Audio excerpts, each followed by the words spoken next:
नमस्कार दोस्तों, हमारी आज की इस कहानी का नाम है संस्कार। आज सुबह से ही राधा जी अपनी बहू अलका से बहुत नाराज है। राधा जी के घर में राधा जी की हुकूमत चलती है। उनके पति सिर्फ उनके नाम के पति है।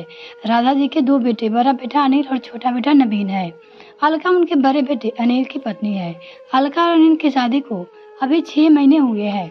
राधा जी को हर चीज उनके हिसाब से ही चाहिए होता है, चाहे खाना हो, चाहे कपड़ा हो, या कुछ भी जो उन्हें चाहिए होता है। अनिल और अलका की शादी बहुत ही धूमधाम से संपन्न हुई थी।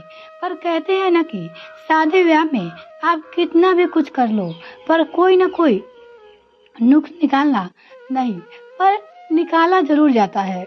ऐसे ही कुछ घटना अलका और अनिल की शादी के वक्त हुई थी। अनिल के कुछ रिश्तेदारों के द्वारा हर बात पे लड़की वालों को हुक्म देना, हम लड़के वाले हैं, आपको हमारी हर छोटी बड़ी जरूरत का ख्याल रखना होगा। उसके शादी में अनिल के रिश्तेदार कहते थे, चाहे वो जरूरत उचित हो या फिर अनुचित। इसकी वजह से बातों ही बातों में बहस छिड़ जाती और बहस झगड़े का रूप ले लेती है। दोनों पक्ष मिलकर किसी तरह से सबको शांत करवाते हैं।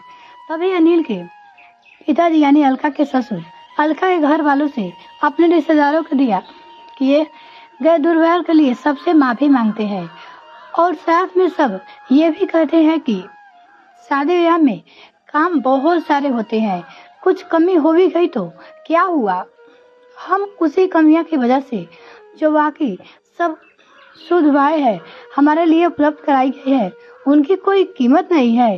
कमी किसी की तरफ से हो सकती है, बात संभालने की जरूरत है, ना कि बिगाड़ने की।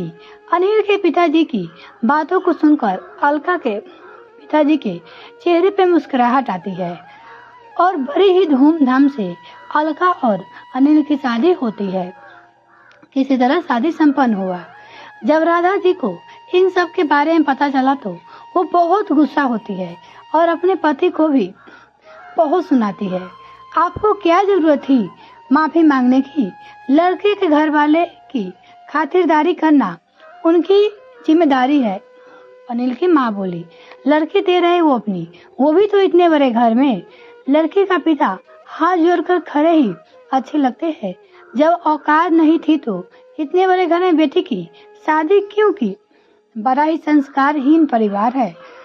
दामाद की भी और उसके परिवार वालों की इज्जत करना भी नहीं आता, अलका के सास बोली।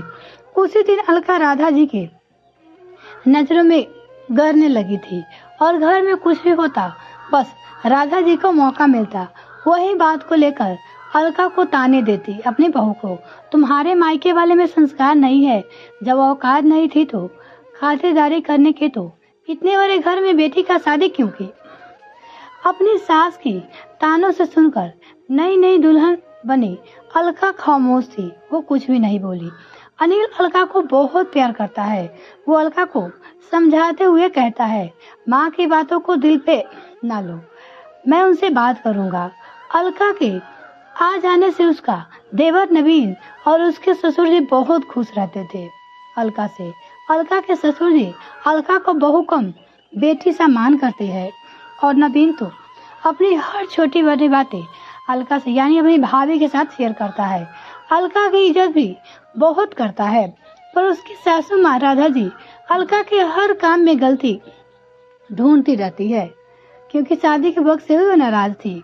अनिल के एक दो बार अपनी राधा को अलका के लिए बात करी, माँ अलका आपकी बहू है, मेरी पत्नी है, शादी में जो भी कुछ हुआ उसमें हमारी और से भी गलती नहीं हुई है।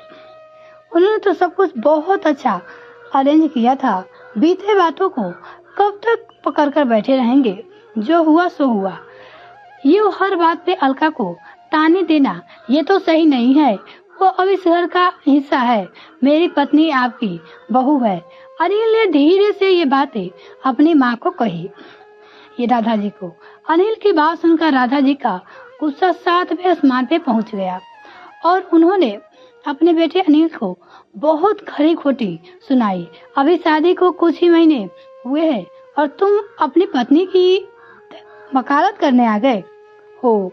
एक बात कान खोलकर सुन लो, इस घर में रहना है तो मेरे हिसाब से रहो। मैं तेरी माँ हूँ, तू मेरे बाप बनने की कोशिश मत कर। बेटे हो, बेटे की तरह रहो। अपनी माँ की बातें को सुनकर अनिल बड़ा वहाँ से चल जाता है वहाँ से। तभी राधा जी अलका को आवाज लगाती है और कहती है, आज घर में किटी पार्टी है, मेरी कुछ सहेलियाँ आएगी, सब अच्छे से अरेंज करना। वो अपनी बहू से कहती है, और तुम भी तैयार हो जाना। अलका पार्टी की अरेंजमेंट बहुत ही अच्छी तरीके से करती है, हर उस बात का ख्याल रखती है जो उसकी सासू माँ यानी कि राधा जी को पसंद है। पार्टी शुरू हुई। राधा जी सब सहेलियाँ अलका की तारीफ कर रही थी। उसी दिन अलका गुलाबी रंग की साड़ी में और बहुत ही खूबसूरत लग रही थी। वो गुलाबी रंग की साड़ी पहनी थी। उसकी सासू माँ यानी कि राधा जी ने उसे एक हीरे का सेट दिया था, उसे पार्टी में पहनने को कहती है। शादी के बाद अलका की पहली किटी पार्टी थी अपने ससुराल में। राधा जी ने खासकर अपनी बहू अलका के लिए ये पार्टी रखी थी। वो हीरे का हार अलका की सुंदरता को और चार चांद लगा रही थी। हार की बहुत तारीफ हो रही थी। तभी अलका के साथ राधा जी की एक सहेली ने अलका से पूछती है, बहुत सुंदर हार है, कहाँ से आपने लिया है? मुझे भी ऐसी एक सेट लेनी है अपनी बेटी के लिए। अगले महीने उसकी शादी है। अलका कुछ कहती उससे पहले ही उसकी सास राधा जी कहती है, ये हार मेरा है, मैंने ही दिए थे आज की किटी पार्टी में पहनने के लिए। इसके माँ बाप की इतनी हैसियत कहाँ है? इसके पास सारे जेवर पुराने डिजाइन के हैं और हल्के भी है, सोने की औकात तो नहीं, हीरा तो बहुत दूर की बात है। राधा जी की बातों को तो सुनकर अलका का दिल को बहुत ठेस पहुंचती है। यह सब सुनकर अलका को बहुत गुस्सा आता है, पर वो उस वक्त शांत रहती है, कुछ नहीं बोली। क्या करे, माता पिता ने ऐसे संस्कार ही दिए हैं कि घरों की बात घर की ही चार दीवारी के अंदर रखना अच्छा होता है, इसलिए वो कुछ भी नहीं बोली।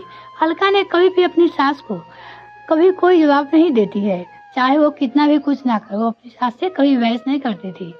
पर आज पार्टी में राधा जी ने जिस तरह से अपनी सहेलियों के सामने अलका के माता पिता का अपमान किया, वो अलका के दिल पे को लगी और पार्टी खत्म होने का इंतजार करने लगी। अलका ने आज तय कर लिया था कि आज चाहे जो कुछ भी हो जाए, जो आज मम्मी जी को उसकी भी भाषा में सबक सिखाएंगे, वो सोच लिया था। पार्टी के खत्म होते ही अलका ने बड़ी हिम्मत करके अपनी सासू माँ से कहती है, आपकी हिम्मत कैसी हुई मेरे माता पिता के बारे में ऐसी घटिया बातें करने की? आपको जो कुछ भी कहना है मुझे कहिए, मेरे माता पिता की नहीं। आप हर बात पे और की क्या बात करती हो? वो बोली, उनकी औकात आपसे कहीं ज्यादा है और संस्कार भी, और जो हर बात पर आप मुझे संस्कार के नाम पे मुझे ताने देती हो, आज मैंने आपसे कहती हूँ, आप में संस्कार नहीं है, आपके यही संस्कार है कि आप सबके सामने अपनी घर की बहू का तमाशा बनाना, उसकी इज्जत की बेइज्जती करना। आप मेरी बेइज्जती नहीं कर रही थी, आप अपने आप की बेइज्जती कर रही थी। मैं भी चाहती तो उसी समय वक्त सबके सामने आपको बहुत कुछ सुना कर सकती थी, पर मेरे संस्कार ये नहीं है मम्मी जी की, मुझ पे संस्कार है पर आप में नहीं। आप संस्कार की बात करती हो जो आपके पति की इज्जत नहीं करती, न अपने बच्चे की भावनाओं की कदर करती है। बहू हूँ आपकी, आपसे ही संस्कार मिले हैं, तभी तो मुझ में इतनी हिम्मत आई है और मैं बोल पा रही हूँ। ये मेरे ससुराल के संस्कार है जो मुझे मेरी सासू माँ से मिले हैं। अलका की बात राधा जी को कांटों की तरह चुभ रही थी, क्योंकि आज तक कभी भी किसी ने भी उनसे इस कदर बात नहीं की थी। आज अलका ने अपनी सास को आईना दिखा दिया और सास को खूब बोली, और साथ ही साथ अपने दिल की भड़ास भी निकालती है और उसका सारा श्रेय अपनी सास को ही दे दी। मम्मी जी, आपसे ही सीखू हूँ, जब कुछ पसंद ना आए तो वही उसे उस वक्त उसको बोल देना चाहिए। और आपकी बहू हो, आपके तौर तरीके को अपनाऊंगी। जिस तरह आपको अपने सिवा कोई नजर नहीं आता है, उसी तरह मुझे भी आपके सिवा कोई नजर नहीं आता है। आपसे ही सीखी हूँ। सही कह रही हूँ ना मम्मी जी? अलका बड़े प्यार से अपनी सास को कहती है। अपनी बहू की बातों को राधा जी अपने सुनकर कमरे में चली जाती है। शादी के बाद पहली बार अलका ने राधा जी से ऐसी बातें की थी। अलका के इस रूप को देखकर राधा जी के साथ साथ अनिल, नवीन और अलका के ससुर भी चौंक जाते हैं। तभी अलका अपने ससुर जी से कहती है, पापा जी माफ कर दीजिएगा, मुझे मम्मी जी से ऐसी बातें नहीं करनी चाहिए थी, पर वो मुझे कुछ कहती तो मैं शायद सुन भी लेती, पर उन्होंने सबके सामने मेरे माता पिता का अपमान किया है, जो कि मुझसे सहन नहीं हुआ और मैंने इतना कुछ उनसे बोल दिया। बेटा, तुमने जो भी कुछ किया है सही किया है। उनसे अपने सिवा किसी की परवाह नहीं है, ना ही मेरी ना ही बच्चों की। कभी कभी इंसान को उनके ही तरीके से समझाना अच्छा होता है। तुमने कुछ भी गलत नहीं किया है। शायद ज्यादा नहीं तो थोड़ी बदलाव की उम्मीद राधा से हम कर ही सकते हैं। ससुर जी की बातें सुनकर अलका मुस्कुराती है और साथ में सब लोग भी। कभी कभी हम चुप रहते हैं क्योंकि रिश्ते की मर्यादा का मान रखते हैं, पर लोग समझ लेते हैं कि हम कमजोर हैं, पर हम कमजोर नहीं हैं।